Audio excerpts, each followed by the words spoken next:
বন্ধুরা, কল্পনা করুন এক অবিশ্বাস্য দৃশ্য যে সাউদি প্রিন্স মোহাম্মদ বিন সালমান গত বছর পাকিস্তানের সাথে সামরিক চুক্তি করে ভারতকে চোখ রাঙিয়ে বলেছিলেন, আমরা তোমাদের চ্যালেঞ্জ করব।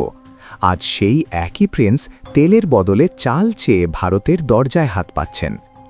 আরব দুনিয়ায় এখন হাহাকার চলছে, কারণ স্ট্রেট অফ হরমুজ, পারস্য উপসাগরের সেই সরু সমুদ্রপথ যেখান দিয়ে বিশ্বের 1/5 তেল যায়, ইরানের যুদ্ধের জন্য প্রায় বন্ধ হয়ে গেছে। ফলে সৌদি আরবের বাজারে বাসমতি চাল শেষ, থালায় খালি। এমনটা ইতিহাসে কখনো দেখা যায়নি। তেলের রাজা আজ চালের জন্য ভারতের মুখাপেক্ষী। এই ভিডিওতে আমি আপনাকে পুরো গল্প বলবো, কিভাবে ভারতের বাসমতি আজ আরবের ভাগ্য বদলে দিচ্ছে। শেষ পর্যন্ত দেখুন, কারণ এটা শুধু খবর নয়, ভারতের শক্তির জয়গান। ভাবুন তো, সৌদি আরবের রাজপ্রাসাদে যেখানে বিশ্বের দামি দামি খাবার থাকে, সেখানে আজ সোনার প্লেটে বাসমতি চালের জন্য হাহাকার।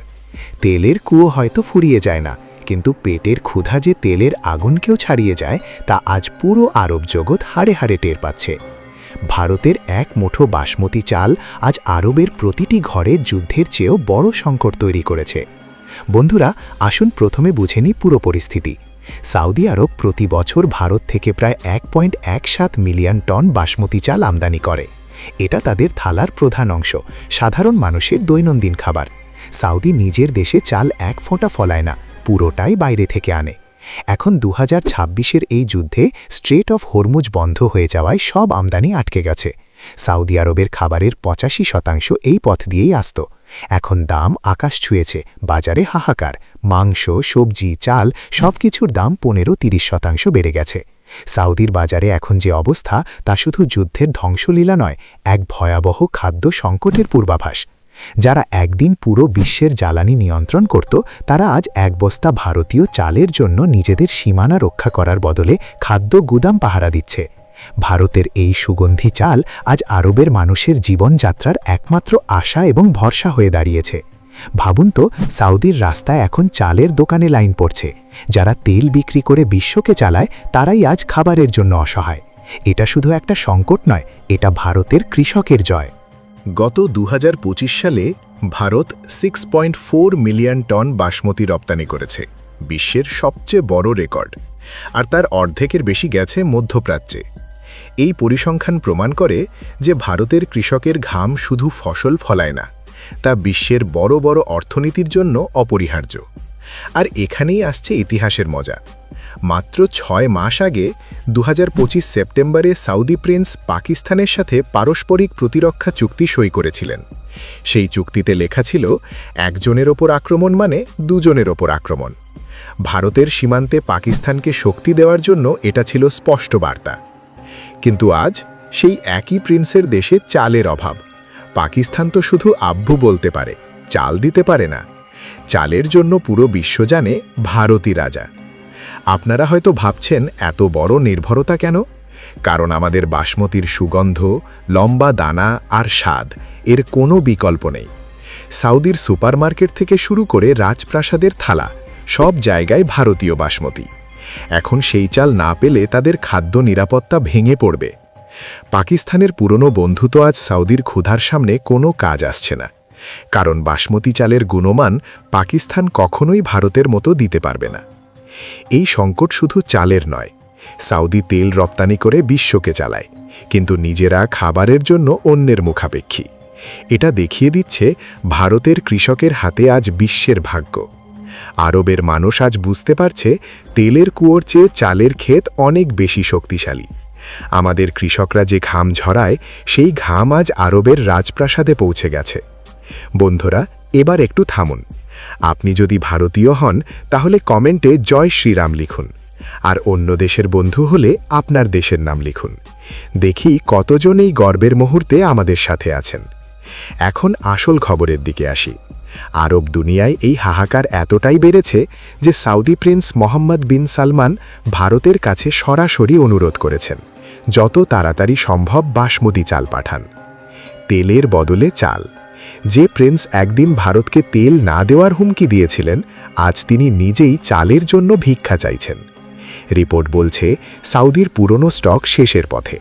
মাত্র কয়েক মাসের মধ্যে সেখানে খাদ্য সংকট দেখা হতে পারে। আর এখানেই আসছে ভারতের সাহসী অভূতপূর্ব পদক্ষেপ। ভারতের প্রধানমন্ত্রী নরেন্দ্র মোদীর কূটনৈতিক জ্ঞান এই সংকটে সৌদির কাছে ভারতকে আরও প্রভাবশালী অবস্থানে নিয়ে এসেছে। ভারতের লাল সাগর দিয়ে বিকল্প পথে চাল পাঠানোর সিদ্ধান্ত প্রমাণ করে যে ভারত শুধু নিজের দেশের চিন্তা করে না, বন্ধু রাষ্ট্রের সংকটেও দাঁড়িয়ে থাকে। প্রধানমন্ত্রী নরেন্দ্র মোদীর নেতৃত্বে ভারত সরকার এই সংকটে গালফ ডিপ্লোম্যাসি জোরদার করেছে। আমরা বিকল্প পথ লাল সাগর দিয়ে চাল পাঠানোর ব্যবস্থা করছি। শুধু তাই নয়, ভারতীয় রপ্তানিকারকরা এখন সৌদিকে প্রায়োরিটি দিচ্ছেন। এটা কোনো সাধারণ সাহায্য নয়, এটা ভারতের কূটনীতি অস্ত্র। আমরা দেখিয়ে দিচ্ছি যারা আমাদের বিরুদ্ধে ষড়যন্ত্র করে, সংকটে তাদের ভারতের কাছেই আসতে হয়।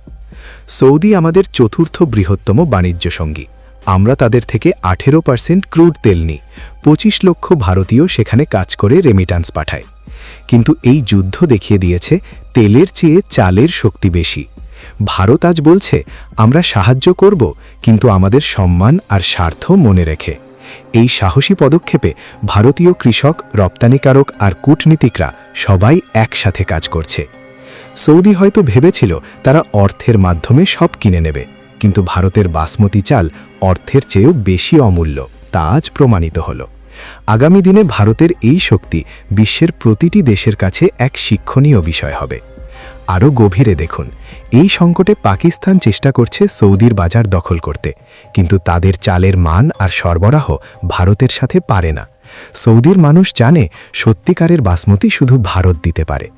এখন প্রশ্ন উঠছে, ভারত কি পুরনো ক্ষত ভুলে সাহায্য করবে নাকি নিজের স্বার্থ দেখবে? আমার বিশ্লেষণ বলছে ভারতের শক্তি দেখিয়ে সাহায্য করা উচিত, কারণ আন্তর্জাতিক রাজনীতিতে স্থায়ী শত্রু নেই, স্বার্থ আছে। আর এই স্বার্থে ভারত আজ জয়ী। আমাদের কৃষকের ঘাম আজ আরবের রাজপ্রাসাদে পৌঁছেছে। এটা গর্বের মুহূর্ত। আমার শেষ কথা, বন্ধুরা, এই ঘটনা শুধু একটা খবর নয়, এটা প্রমাণ করে যে ভারত আজ বিশ্বের খাদ্য শক্তি। সৌদি প্রিন্সের এই হাত পাতা দেখিয়ে দিল অর্থনীতি আর কূটনীতিতে চালের দাম তেলের চেয়ে বেশি। আমরা যারা ভারতীয়, আমাদের কৃষকদের সম্মান করুন, তারাই আজ জাতির সবচেয়ে বড় অস্ত্র। এই সংকটে ভারত যদি সঠিক পথে চলে, তাহলে আগামী দিনে আরও অনেক দেশ আমাদের কাছে আসবে। আরও একটা কথা বলি, এই যুদ্ধ দেখিয়ে দিয়েছে যে আমাদের কৃষি খাত কতটা শক্তিশালী। যখন বিশ্বের তেলের রাজারা অসহায়, তখন আমাদের চালের রাজা বিশ্বকে সাহায্য করছে। এটা শুধু সৌদির জন্য নয়, পুরো আরব জগতের জন্য একটা বার্তা। ভারতের সাথে বন্ধুত্ব রাখলে সংকটে সাহায্য পাবেন, আর যারা বিরোধিতা করবে তারা নিজেরাই বুঝবে চাল ছাড়া থালা কতটা খালি হয়। আমাদের কৃষকরা যে অস্ত্র ব্যবহার করছেন সেটা হলো সোনার চাল। এই চাল আজ কূটনীতির সবচেয়ে বড় অস্ত্র হয়ে উঠেছে। ভারতের এই উত্থান দেখে গর্ব হয়। আমরা আর কারও মুখাপেক্ষী নই, বরং বিশ্ব আমাদের মুখাপেক্ষী। জয় হিন্দ, জয় ভারত। এই গল্প শেষ হলেও ভারতের উত্থান এখনও শুরু। আপনার মতামত কমেন্টে জানান। পরের ভিডিওতে আরও বড় টুইস্ট নিয়ে আসছি।